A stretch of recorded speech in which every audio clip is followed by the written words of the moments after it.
नमस्कार, मी प्रतीक्षा. DNA मराठीमध्ये आपलं स्वागत. समाज आणि देश घडवण्यासाठी डॉक्टर बाबासाहेब आंबेडकरांनी कष्ट घेतले. त्यांचे विचार गीतांच्या माध्यमातून समाजात पेरण्याचे काम गीतकार, गायक, कलावंत करत आहेत. महाजलसा व मानवंदना हा कार्यक्रम ऊर्जा प्रदान करणारा आहे, असे भीम जयंतीचे विचारवेधक सोहळे गरजेचे आहेत. हे प्रतिपादन जिल्हा पोलीस अधीक्षक रवींद्रसिंह परदेशी यांनी कार्यक्रमादरम्यान व्यक्त केलं.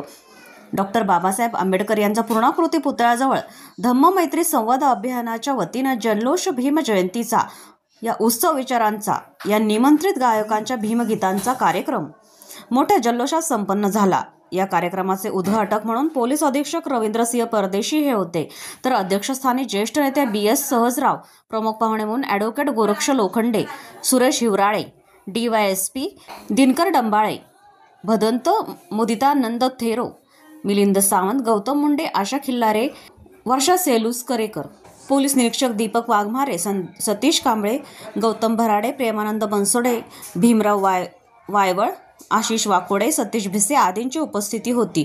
या कार्यक्रमाचे प्रास्ताविक धम्ममैत्री संवाद अभियानाचे संजय बगाटे यांनी केले, तर आभार कचरूदादा गुडबोले यांनी मानले. तर कार्यक्रम यशस्वीतेसाठी धम्ममैत्री ग्रुपच्या सदस्यांनी परिश्रम घेतले. कार्यक्रमादरम्यान आलेल्या सर्व गायकांनी एकापेक्षा एक असे सरस भीमगीते सादर केली. आणि बाबासाहेबांनी जे दिलेले विचार आहे ते विचार गायनात गुंफून आपल्यापर्यंत ही गायक पोचवत आहेत. म्हणजे ते गीतकारांचंही तेवढंच कौशल्य आणि गाणाऱ्या आणि त्यांना साथ देणाऱ्या आमच्या सगळ्या कलाकारांचंही कसब या ठिकाणी आपण अनुभवतो आहोत. आणि त्या माध्यमातून सहज सोप्या पद्धतीने जे कष्ट बाबासाहेबांनी घेतले आपल्याला घडवण्यासाठी, आमचा देश घडवण्यासाठी, आणि आम्हाला या ठिकाणी जे उभं केलेलं आहे फक्त बाबासाहेबांमुळे आम्ही उभा आहोत, बाबासाहेबांच्या त्रिसूत्रीमुळे आम्ही या ठिकाणी उभा आहोत.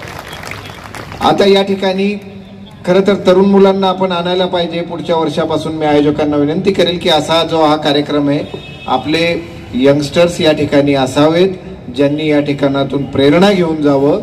असा हा कार्यक्रम आपली जी त्रिसूत्री आहे बाबासाहेबांनी दिलेली त्या तरुणांनी या गायनातून घ्यावी. कारण गायनाचे शब्द अतिशय सोपे आहेत, अतिशय स्फूर्तिदायक आहेत आणि आपल्याला वाचून होत नाही. वाचन आमचं सगळ्यांचं फार कमी असतं. त्यामुळे जो इतिहास आहे, जे बाबासाहेबांनी केलेलं आहे, ज्या आपल्याला घटनेवर, ज्या संविधानावर चालायचं आहे, ती गीतही बोलत असतात. त्यामुळे मी आपल्यामध्ये येणार नाही. मला बोलवलं बंतेजींचं आणि सर्व आयोजकांचं या ठिकाणी मी आभार मानतो. प्रतिनिधी बालाजी कांबळे, DNA मराठी, परभणी.